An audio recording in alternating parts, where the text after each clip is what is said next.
Good afternoon, this is Will Faerber from Art to Ride. We're here in Guadalajara at the country club and we're working with Masha, who we've told you about in some of our other videos. This is a young horse that she's been working with.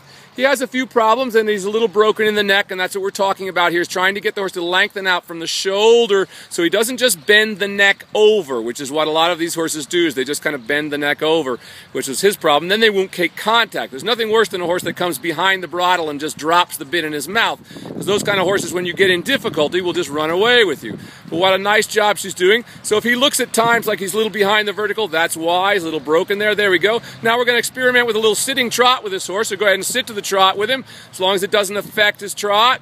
Keep him long and swinging. There, like that. So our sitting trot should never interfere with the rising trot. Now she'll sit 3 strides, again, keeping him round, and then come back out of the saddle like that. And this is how all of you at home should be developing the sitting trot with your own horses when you're working a young horse. We never want to just get on them. We certainly never want to get on them and drop the stirrups, because they will destroy their horses' backs.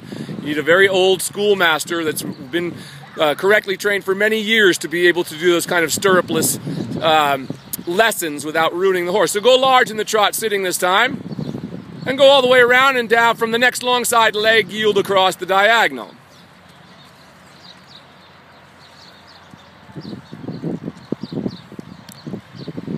Masha is the dressage professional here at the country club in Guadalajara. Her parents are both professional dressage riders, so she's been riding all of her life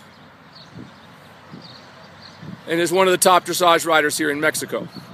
Someone who I assume you'll see on the team before too many years. She's got a lot of lovely horses, and she's going to be coming up and working with us in California as well, and doing some showing in California with us. So that'll be fun. You guys can look for her on the show circuit in California, maybe next year, right? Very nice. Now let him stretch all the way down. Beautiful. Now notice how the break, when we see him this direction, his mane isn't in the way, so we have a better, clearer view of his neck there.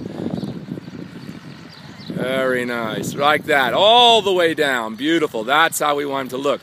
So once again, dispelling this myth that Spanish horses and these kind of horses that have higher head and neck sets shouldn't be ridden in a long frame. Nothing could be further than the truth. The higher the